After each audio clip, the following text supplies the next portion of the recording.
स्वागत है आप सभी का हमारे YouTube चैनल पर। आप जानते हैं कि यहाँ आप पढ़ते हैं कक्षा 10 और कक्षा 12 की हिंदी, और आज हम लेकर आए हैं कक्षा 9। तो हमने सोचा कि कक्षा 9, 10, 11, 12 सभी कक्षाओं की हिंदी जो है हम आपको पढ़ाएं। इसलिए आज हम इसी क्रम में कक्षा 9 की हिंदी में जो काव्यखंड है उस काव्यखंड के प्रथम पाठ अर्थात साखी, जिसके कवि हैं कबीरदास जी, तो साखी के दोहों को आज हम पढ़ेंगे। दोहों को पढ़ने से पहले हम कहना चाहते हैं, यदि आपने हमारे चैनल को अभी तक सब्सक्राइब नहीं किया है तो चैनल को सब्सक्राइब कर लीजिए और बेल आइकन को दबा लीजिए, जिससे आने वाली वीडियो की नोटिफिकेशन आपको सही समय पर उपलब्ध हो सके। तो चलिए हम पढ़ते हैं पहले पाठ को। तो पाठ में कुल 15 दोहे हैं और आज हम उनमें से कुछ दोहों को पढ़ेंगे, क्योंकि पूरे दोहे यदि हम पढ़ते हैं विस्तार से तो यह वीडियो हमारा बहुत ही लंबा हो जाएगा। इसलिए इस दोहे में इस वीडियो में हम कुछ दोहों को आज लेते हैं, समय के अनुसार हम पढ़ेंगे। तो चलिए आज हम पढ़ते हैं पहला दोहा। तो इस पाठ के जो कवि हैं वो हैं कबीरदास जी, और कबीरदास जी का जीवन परिचय आप लोग स्वयं पढ़ सकते हैं, अथवा हम किसी अन्य दिन जो है कबीरदास जी के जीवन परिचय पर भी एक वीडियो आपको उपलब्ध करा देंगे, जिससे कि आपको इनकी रचनाएं, इनकी भाषा आदि के बारे में और इनका जो जीवन चरित्र है उसके बारे में हम जान लेंगे। चलिए हम आज पढ़ते हैं कि रचना जो है साखी, उसमें से जो आपकी कक्षा 9 की पाठ्यक्रम में कुछ दोहे दिए हुए हैं, उसमें से पहला दोहा है, सतगुरु हम सो रीझ कर एक कह्या प्रसंग, बरसा बादल प्रेम का भीज गया सब अंग। तो हम समझते हैं इसका अर्थ। तो कहा गया है कि सतगुरु हम सो रीझ कर एक कह्या प्रसंग। सतगुरु, तो सतगुरु का मतलब क्या हुआ? यहाँ पर कबीरदास जी जो हैं वो अपने गुरु के प्रति, अपनी गुरु की महत्ता का वर्णन करते हैं, अपने गुरु के प्रति अपना कृतज्ञता प्रकट कर रहे हैं और कहते हैं कि सतगुरु की हम पर कृपा हुई है। तो सतगुरु की कृपा से क्या हुआ? वह हम पर रीझ, तो रीझना का मतलब क्या हुआ? प्रसन्न होना। तो सतगुरु ने हमसे रीझ कर, माने सतगुरु ने हम पर प्रसन्न होकर के एक कह्या प्रसंग, एक प्रसंग कहा। अब सतगुरु जो है, यहाँ कबीरदास जी कहते हैं कि सतगुरु हमसे प्रसन्न हुए, अर्थात हमारे जो गुरु हैं जिन्होंने हमें सच्चा ज्ञान दिया है, जिन्होंने हमारे जीवन के उद्देश्य से हमें परिचित कराया है, वो हमारे सतगुरु जो हैं उन्होंने हमें एक प्रसंग कहा। प्रसंग कहने का मतलब क्या हुआ? अर्थात उन्होंने हमें उपदेश दिया। क्या उपदेश दिया? जीवन का उपदेश दिया उन्होंने, और कहा कि बरसा बादल प्रेम का। तो उस गुरु के उपदेश से, उस सदगुरु के उपदेश से, उस सदगुरु के कहे गए प्रसंग से क्या हुआ? कहा गया बरसा बादल प्रेम का। तो हमारे हृदय में प्रेम की वर्षा हुई, अर्थात प्रेम के बादल बरसे। यहाँ पर कहा गया है ना, बादल क्या है? तो यहाँ प्रेम को बादल कहा गया है। प्रेम के बादल जब हमारे हृदय में बरसे तो भीज गया सब अंग। उस वर्षा से क्या हुआ? हम पूरी तरह से भीगे, सब अंग भीज गया सब अंग। बहुत ही सरल अर्थ है, अर्थ निकालने में बहुत ही सरलता से अर्थ निकल आता है, कोई दिक्कत नहीं होगी। तो ध्यान से समझना आपको है। समझना ये है कि बादल, किस बादल की बात हो रही है? तो यहाँ जो बादल है वो भक्ति और प्रेम और स्नेह के बादल हैं, जो कि कबीर के हृदय में बरसे हैं, अर्थात कबीर के हृदय में जो है ईश्वर के प्रति, गुरु के उपदेश से जो ईश्वर के प्रति भक्ति भाव स्नेह प्रेम जागृत हुआ है, और उससे जो है कबीरदास जी तृप्त हो गए हैं, पूरी तरह से भीग गए हैं, अर्थात पूरी तरह से वो भक्ति और भाव में लीन हो गए हैं, ऐसा कबीरदास जी ने कहा है। तो अब हम इस पाठ का अर्थ तो इस दोहे का अर्थ तो समझ चुके हैं। अर्थ के साथ ही हमें इस पाठ में जो भाषा आदि का प्रयोग किया गया है उनको भी साथ ही समझते चलना है। तो आप अगर हम बात करें इनकी भाषा की, तो कबीरदास जी की जो भाषा है वो सदुकड़ी भाषा कही जाती है। आपने सुना ही होगा, या इनका जीवन प्रसिद्धि आपने पढ़ा है या आप पढ़ लें तो आप जानेंगे कबीरदास जी जो है कभी विद्यालय नहीं गए थे, कभी स्कूल किसी गुरु से शिक्षा प्राप्त करने नहीं गए थे, ना ही तो कभी इन्होंने हाथ में अपना मसी, इन्होंने खुद स्वयं कहा है अपनी पढ़ाई के संबंध में कि मसी कागज छुयो नहीं, कलम गयो नहीं हाथ, हमने कभी स्याही कलम तो स्याही और कागज तो छुआ ही नहीं। तो ये समझ लीजिए ये बिल्कुल ही अनपढ़ थे, लेकिन इनका आत्मिक ज्ञान था, स्वयं चिंतन का ज्ञान था, अनुभव का ज्ञान था। इस तरह से जो है अपने अनुभव के ज्ञान को, अपने चिंतन के ज्ञान का ही जो है चिंतन के ज्ञान के द्वारा ऐसे ही बस संत में भक्ति में लीन हुआ करते थे। और ऐसे ही कुछ न कुछ गुनगुनाया करते थे। इनके जो भक्त होते थे वह भक्त जो है इनकी कही गई बातों को लिपिबद्ध कर लेते थे और याद कर लेते थे, तो वही इनकी रचनाएं जो हैं दोहे के रूप में संकलित हैं। अब देखिए यहाँ पर लिखा हुआ है इनकी भाषा की अगर विषय में कहा जाता है कि इनकी भाषा कैसी थी, तो इनकी भाषा को सदुक्कड़ी कहा जाता है। सदुक्कड़ी का मतलब समझ रहे हैं, जो साधु संत लोग बोलते हैं। अब साधु संत लोग जो होते हैं बहुत ही साहित्यिक, बहुत शुद्ध भाषा का प्रयोग प्रायः नहीं करते हैं, ऐसा देखा जाता है। तो जो सामान्य जनमानस की भाषा होती है, इनकी भाषा के संबंध में कहा जाता है, क्योंकि एक सामान्य लोगों के बीच में रहते थे, इसलिए इनकी जो भाषा है उसमें हिंदी है। हिंदी में जो जितनी भी मतलब हिंदी के अंतर्गत बहुत सारी भाषाएं आती हैं, तो हिंदी में बहुत सारी राजस्थानी है, गुजराती है, ब्रज भाषा है और बुंदेली है, अवधी है, इस प्रकार की सभी भाषाओं का प्रयोग जो है, इसके अलावा उर्दू, अरबी, फारसी आदि इन सब भाषाओं के शब्दों का इनकी भाषा में जो है मेल दिखाई पड़ता है। इसलिए इनकी भाषा को आचार्य रामचंद्र शुक्ल जो हिंदी के बहुत बड़े आलोचक हुए हैं, उन्होंने इनकी भाषा को पंचमेल खिचड़ी कहा है। तो हम ऐसे कह सकते हैं कि इनकी जो भाषा है वो कैसी है, सदुक्कड़ी भाषा है, या इनकी भाषा को पंचमेल खिचड़ी कहा जाता है। इसके बाद देखते हैं ये जो दोहे हैं इनके पाठ में, सभी दोहों में लगभग जो शैली है वो एक ही प्रयोग की गई है। लगभग इनकी सभी दोहों में मुक्तक शैली का प्रयोग किया गया है, अर्थात उपदेशात्मक शैली, जैसे कि उपदेश दिया गया हो तो इसमें उनका उपदेश संग्रहित है, तो उपदेशात्मक शैली का प्रयोग किया गया है, जिसे हम मुक्तक शैली के अंतर्गत भी कह सकते हैं। फिर इसके बाद कहा गया है इसमें काव्य गुण क्या है, तो यहाँ काव्य गुण जो है वो प्रसाद काव्य गुण दिया हुआ है। काव्य गुण 3 होते हैं, प्रसाद, ओज और माधुर्य। तो इस विषय पर जो काव्य गुण है, इस विषय पर हम अलग से आपको वीडियो उपलब्ध कराएंगे। काव्य गुण क्या होता है, इसके साथ में शब्द शक्ति भी होती है। शब्द शक्ति भी 3 प्रकार की होती है, अभिधा, लक्षणा और व्यंजना। तो अभिधा, लक्षणा, व्यंजना 3 शब्द शक्तियाँ क्या हैं, इनके विषय पर और काव्य गुण के विषय पर हम अलग से आपको वीडियो उपलब्ध करा देंगे, जिससे कि आपको ये बिल्कुल स्पष्ट हो जाएगा। इसके बाद हम देखते हैं इसमें जो रस है वो शांत रस है, और प्रायः पूरे ही पाठ में जितने भी इसमें आपके दोहे दिए हुए इन सब दोहों में जो है शांत रस का प्रयोग प्रायः देखने को मिलता है। इसके ये छंद जो है, तो छंद की बात हम बार बार कह रहे हैं कि ये दोहा है। दोहा आप जानते हैं, दोहा जैसे कि आपने सुना होगा, चौपाई होता है, सोरठा होता है, कुंडलिया होता है, इंद्र वज्रा, उपेंद्र वज्रा आदि सब छंद होते हैं। ऐसे ही दोहा भी एक छंद है, और दोहा छंद का नियम आपने शायद पढ़ा होगा। दोहा छंद जो होता है उसमें 4 चरण होते हैं, और यह अर्धसम मात्रिक छंद होता है। इसके जो विषम चरण होते हैं, अर्थात पहला और तीसरा चरण जो होता है उसमें 13 मात्राएं पाई जाती हैं, और दूसरा और चौथा चरण जो जिसे समचरण भी कहा जाता है उसमें 11 मात्राएं होती हैं। तो ऐसे छंद को जो है हम क्या कहते हैं, दोहा छंद कहते हैं। तो प्रायः जितने भी इसमें दिए हुए हैं वो सब दोहा छंद में ही हैं। इसके बाद में हम शब्द शक्ति की बात करें तो यह अभिधा और लक्षणा शब्द शक्ति का प्रयोग देखने को मिलता है। उसके अलावा हम इस दोहे में देखें कि इसमें कौन से अलंकारों का प्रयोग किया गया है। तो हमने देखा यहाँ पर जो है मुख्यतः अनुप्रास अलंकार का प्रयोग देखने को मिलता है। कहा गया वर्षा बादल, तो वर्षा बादल, तो बा वर्ण की आवृत्ति यहाँ हो रही। तो आप जानते हैं कि जब किसी व्यंजन वर्ण की आवृत्ति बार बार होती है तो वहाँ क्या होता है, वहाँ पर अनुप्रास अलंकार का प्रयोग होता है। अब देखिए यहाँ पर एक रूपक अलंकार कहा गया है। तो यहाँ हमने देखा कि वर्षा बादल प्रेम का, यहाँ पर बादल किसे कहा गया है, तो यहाँ बादल मतलब वो बादल नहीं है जो पानी बरसते हैं, यहाँ बादल किसी कहा गया है तो प्रेम का, अर्थात प्रेम की वर्षा हुई। उनके हृदय में जो भक्ति भाव, परमात्मा के प्रति प्रेम आसक्ति जो जगी है, वही उसे ही कवि ने बादल कहा है। उस भक्ति के वर्षा से जो है कवि सराबोर हो गया, डूब गया है। तो यहाँ पर जो बादल है वो प्रेम है, प्रेम को बादल कहा है, इसलिए यहाँ पर जो है रूपक अलंकार का भी प्रयोग देखने को मिलता है। तो आप देखें ये जो काव्य सौंदर्य है, भाषा और शैली और काव्य गुण, रस और छंद और अलंकार, शब्द शक्ति, ये प्रायः सभी दोहों में जो है समान रूप से है। इनको बार बार याद करने की आवश्यकता नहीं है, इनका आप एक बार ध्यान से समझ सकते हैं और इसको जो है बार बार याद करने की आवश्यकता नहीं है। चलो हम अब पढ़ते हैं अगला दोहा। तो अगला दोहा जो है, राम नाम के पट तरे देवे को कछु नाही, क्या ले गुरु संतोषी होश रही मन माही। यहाँ कबीरदास जी ने कहा कि राम नाम के पट तरे देवे को कछु नाही, अर्थात राम नाम के पड़तरी अर्थात समतुल्य समान अर्थात जो राम का नाम है, अर्थात ईश्वर का जो नाम है, ईश्वर की जो भक्ति है, उसके समतुल्य देवे को कछु नहीं, हमारे पास कुछ नहीं है कि हम दें। किसको देने की बात हो रही है? तो अगली पंक्ति को पढ़ लीजिए, पूरा अर्थ स्पष्ट हो जाएगा। यहाँ कबीरदास जी ने कहा, क्या ले गुरु संतोषी हौस रही मन माही, अर्थात क्या ले गुरु, गुरु अर्थात गुरु को हम ऐसा क्या प्रदान करें जिससे संतोषिए, अर्थात गुरु संतुष्ट हो जाए, गुरु को हम प्रसन्न कर दें।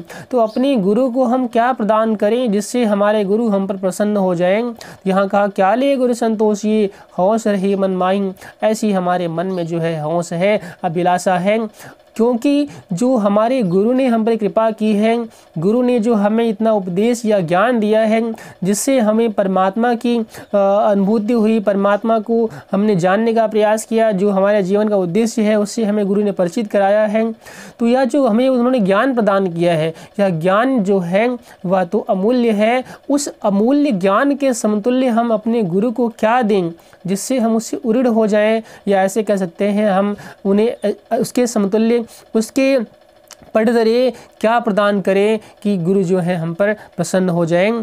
तो यहाँ कहा, देवे को कछुनाई, अर्थात उसके समतुल्य तो हमारे पास देने के लिए कुछ भी नहीं है। तो ये समझिए, ज्ञान जो है वो सबसे बड़ा धन है। उस ज्ञान रूपी धन के समान संसार में कोई दूसरा धन है ही नहीं। तो उसके बराबर हम अपने गुरु को क्या दें? इसलिए कहते हैं कि कुछ नहीं है। इसलिए हौस रही मन माई, ऐसी हमारी जो हौस अभिलाषा है वह हमारे मन में ही रह गई, अर्थात ये अभिलाषा हमारी पूरी नहीं हो सकती है, क्योंकि इस ज्ञान के बराबर हमारे पास अपने गुरु को देने के लिए कुछ है ही नहीं। तो हमने इसके अर्थ को समझा।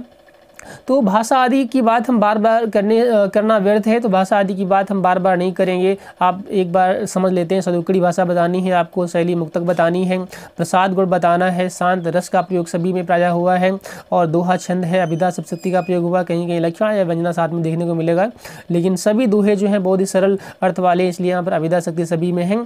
और अलंकार जो है आपको अलग अलग दोहे में जो है कुछ अलग अलग दिखाई पड़ सकते हैं, लेकिन प्रायः सभी में ज़्यादातर हमने देखा कि अनुप्रास अलंकार का प्रयोग देखने को मिल रहा है। तो ठीक है, इसमें भी अनुप्रास अलंकार का प्रयोग यहाँ मिला है, क्योंकि यहाँ कहा ये कौ कछु, तो कौ कछु में का वर्ण में का है, कछु में का है, तो व्यंजन का वर्ण की आवृत्ति यहाँ बार बार देखने को मिलती है, इसलिए अनुप्रास अलंकार का प्रयोग इस पद में देखने को मिला। तो अब चलिए चलते हैं, अगला पढ़ते हैं। तीसरा जो दोहा है उसमें कहा गया है, ज्ञान प्रकाशा गुरु मिलिया सो जिन बिसर जाए, और जब गोविंद कृपा करे तब गुरु मिलिया आई। बहुत ध्यान से समझना है। एक एक दोहे में यदि हम इनकी विस्तार से व्याख्या करें तो एक एक दोहा जो है उसमें सागर अथाह ज्ञान भरा हुआ है, लेकिन हम उतना विस्तार से बात नहीं करेंगे और हमें अपने स्तर का समझना है। तो हम केवल इतना समझते हैं कि इसका अर्थ हमें किस प्रकार से बताना है, क्या इनका भाव है, हम संक्षेप में उसके भाव को समझने का प्रयास करते हैं।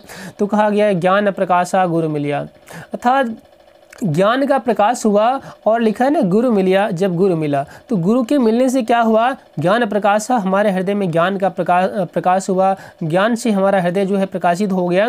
और सो जिन बिसर जाए, अर्थात सो वह जो गुरु है, सो जिन बिसर जाए, अर्थात उसे हम कैसे विसार दें, उसे हम नहीं विसार सकते हैं। जिन का मतलब आपको नहीं लेना है, विसारना मतलब भुलाना हो गया, विस्मृत करना हो गया, अर्थात हम उस गुरु को कैसे भुला दें जिसके ज्ञान प्रदान करने से हमारे अंदर क्या हुआ, इस हम परमात्मा को जान पाए हैं, और जिसकी कृपा से हमें ज्ञान का प्रकाश हुआ है, उस गुरु को हम अर्थात अपने गुरु के प्रति कृतज्ञता का भाव प्रकट करते हैं।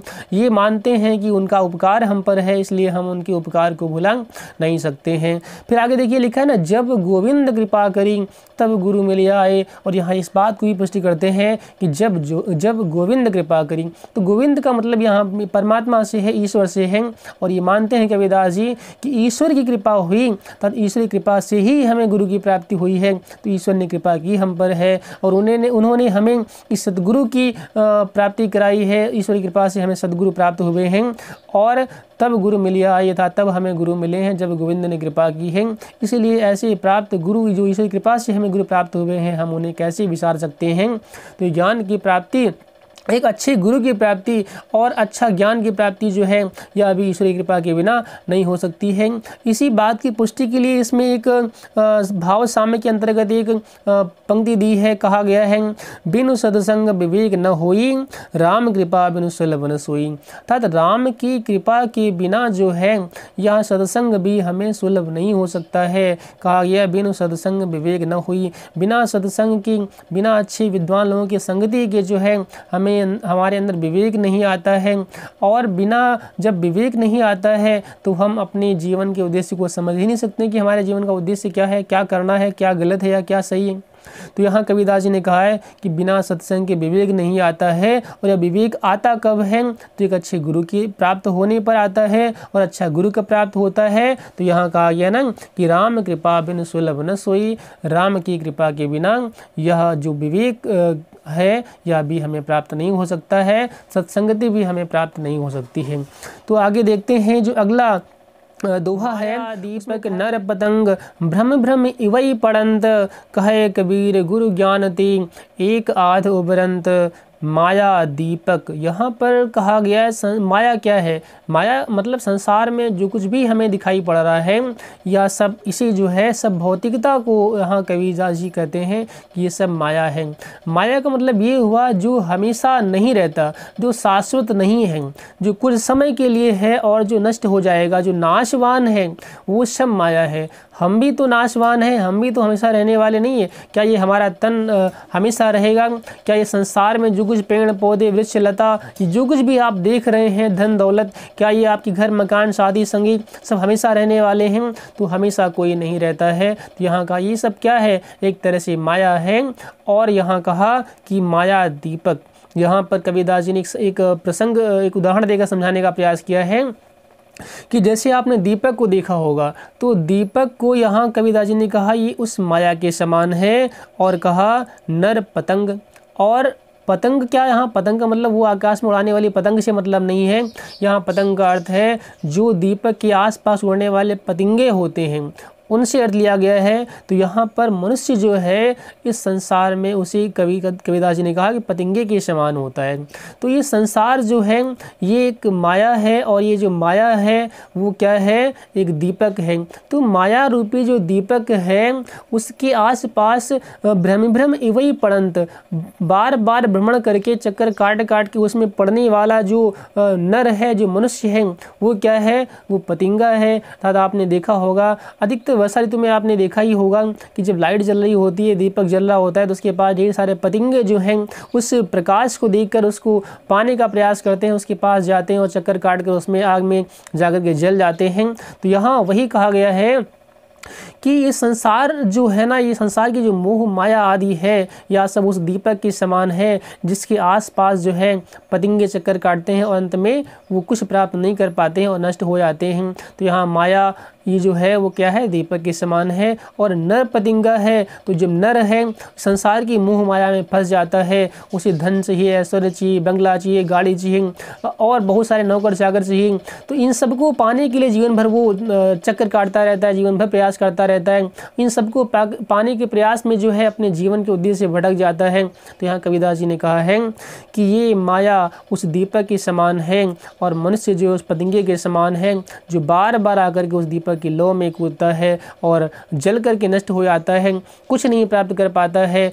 ऐसे ही मनुष्य जो है वह भी संसार की मोह माया में फंस करके धन दौलत को कमाने के चक्कर में वह अपने जीवन के चरम उद्देश्य अर्थात ईश्वर की जो प्राप्ति है उससे भटक जाता है और दुखी होता रहता है। और कहे कबीर गुरु ज्ञान ते एक आध उबरंत, तो कबीरदास जी ने कहा कि गुरु ज्ञान ते एक आध उबरंत, जब गुरु का ज्ञान, एक सद्गुरु का जब ज्ञान प्राप्त हो जाता है किसी को, तो एक आधे ऐसे भी लोग होते हैं जो इस मोह माया के चक्कर से मुक्त हो जाते हैं, जो इन दुखों से मुक्ति पा जाते हैं। तो कबीरदास जी ने कहा कि गुरु का जब ज्ञान प्राप्त होता है, सच्चे गुरु का ज्ञान जिसे प्राप्त हो जाता है, तो हो सकता है कि सब नहीं लेकिन कुछ लोग जो है इस मोह माया से मुक्त हो जाते हैं। तो ऐसा यहाँ पर कबीरदास जी का भाव था। तो हमने यहाँ देखा एक रूपक अलंकार का प्रयोग मुख्य रूप से इसमें दिखाई पड़ता है कि माया को दीपक कहा है और नर को पतिंगा कहा है, इसलिए यहाँ पर ये जो उपमान उपमेय का संबंध दिखाई पड़ रहा है, इससे जो है यहाँ हमने देखा कि रूपक अलंकार का मुख्यतः प्रयोग है। इसके साथ ही अनुप्रास अलंकार तो है, एक है कबीर, है ना, गुरु ज्ञान, तो कावर्ण की और गावर्ण की आवृत्ति देखने को मिल रही है। उसके साथ ही इसमें एक अलंकार और है नया, पुनरुक्ति प्रकाश अलंकार। ये क्या होता है, तो जहाँ पर एक ही शब्द जो है क्रमशः तुरंत ही 2 बार रिपीट हो जाता है, और उसका मतलब ये है कि उस शब्द से ये स्पष्ट हो कि वह बार बार हो रहा है। तो जैसे लिखा हुआ है भ्रमि भ्रमि, अर्थात बार बार चक्कर लगा करके पुनः पुनः जब कोई क्रिया स्पष्ट हो रही होती तो वहाँ पर पुनरुक्ति का अर्थ ही होता है पुनः उक्ति, एक ही शब्द की पुनः उक्ति हो, पुनः कथन उसका उस शब्द का कहा गया हो। तो ऐसे शब्द जहाँ आते हैं वहाँ पर पुनरुक्ति प्रकाश अलंकार का प्रयोग होता है। तो अब हम देखते हैं अगला जो दोहा है, कहा गया है जब मैं था तब हरि नहीं, अब हरि है मैं नाही, और प्रेम गली अति साकरी, जामे दो न समाही। कहा गया जब मैं था तब हरि नहीं। बहुत ध्यान समझने का प्रयास कीजिए, बहुत ही सरल अर्थ है वैसे, लेकिन यहाँ समझना कि जब मैं था, तो मैं का मतलब क्या हुआ, तो यहाँ मैं का मतलब है अहम का भाव, अर्थात अहंकार का जो भाव है। यह जब हमारे हृदय में था, कबीरदास जी ने कहा कि जब मेरे हृदय में मैं का भाव था, अहंकार का भाव था, तब गुरु नहीं, है ना। तब क्या था, तब हमारे हृदय में गुरु का ज्ञान नहीं था, तब हमारे हृदय में उस हम ईश्वर को पहचान ही नहीं पाए थे, और उसको प्राप्त करने के लिए ना तो प्रयास किया, ना हम जान पाए थे।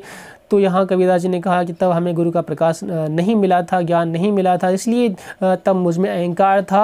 और फिर अब गुरु है हम नहीं, और अब क्या हुआ है, अब गुरु का ज्ञान प्राप्त हो गया, हमारे हृदय में गुरु विराजमान है, इसलिए क्या है, अब हमारे अंदर जो हम था, अहंकार का भाव था, वो अब हम में नहीं रहा है, अहंकार मिट गया है, और हमने जान लिया कि जो हमारा जीवन है ये तो नाशवान है, हमेशा नहीं रहने वाला है। तो इस शरीर के ऊपर, इस तन के ऊपर, इस धन दौलत के ऊपर अभिमान किस चीज़ का करें, तो यहाँ का अब अहंकार का भाव नहीं रहा है जब हमें गुरु का ज्ञान प्राप्त हुआ है। और फिर कहा प्रेम गली अति साकरी, तामे दो न समाही, क्योंकि प्रेम की गली जो है बहुत ही साकरी है। सकरी समझते हैं ना, जहाँ पर बहुत ही कम मार्ग हो, बहुत ही कम जगह हो। तो यहाँ कहा गया है कि जो हमारे हृदय में जो प्रेम का स्थान होता है वो बहुत ही कम होता है, अर्थात जहाँ तामे दो न समाही, यहाँ कहा गया तामे दो न समाही मतलब दो कौन है, तो यहाँ एक तो ये है कि गुरु का ज्ञान प्राप्त होने से परमात्मा के प्रति जो श्रद्धा है, जो स्नेह है, जो प्रेम है, जो भक्ति है, एक वो स्थान हो गया। और दूसरा स्थान क्या हुआ, दूसरा स्थान संसार के प्रति जो मोह माया है, आसक्ति है। तो यहाँ कबीरदास जी कहते हैं कि जब हमें गुरु का ज्ञान प्राप्त हुआ तब हमारे अंदर से अहंकार खत्म हो गया, और गुरु के ज्ञान प्राप्त होने से हमें ये मालूम हो गया कि संसार में अहंकार के लिए स्थान नहीं है, उस संसार में जो मोह माया आदि है वह सब नाशवान है, नश्वर है, वो सब सत्य नहीं है। और ये जाना हमने, तो उसके लिए हमारे हृदय में कोई स्थान नहीं रहा। और अब तो हमारे हृदय में भक्ति भाव जो है, ईश्वर के प्रति प्रेम और अपने गुरु के प्रति सम्मान जो है, क्योंकि उन्होंने हमें ज्ञान दिया है, जीवन का उद्देश्य बताया है, इसलिए वह हमारे हृदय में है। तो प्रेम जो है इतनी सकरी गली होती है प्रेम की, कि या तो हम संसार की भौतिकता से, धन दौलत से स्नेह कर सकें, या फिर जो व्यक्ति धन दौलत से स्नेह करता है वह व्यक्ति ईश्वर भक्त हो ही नहीं सकता है। वह जो है सच्ची लगन उसकी ईश्वर में हो ही नहीं सकती है। लेकिन जो व्यक्ति ईश्वर के प्रति समर्पित हो जाता है तो संसार की मोह माया से मुक्त हो जाता है, उसे धन दौलत आदि जो है सब तुच्छ और छोटे लगने लगते हैं। तो ये था आपका 5वां दोहा। तो हम देख रहे हैं कि आपकी जो वीडियो है वो काफ़ी लंबी होती जा रही है, इसलिए हम इस वीडियो में केवल 5 ही दोहे पढ़ेंगे, और अगली वीडियो में फिर हम 5 दोहे लेकर आएंगे, विस्तार से इनका समझने का प्रयास करेंगे।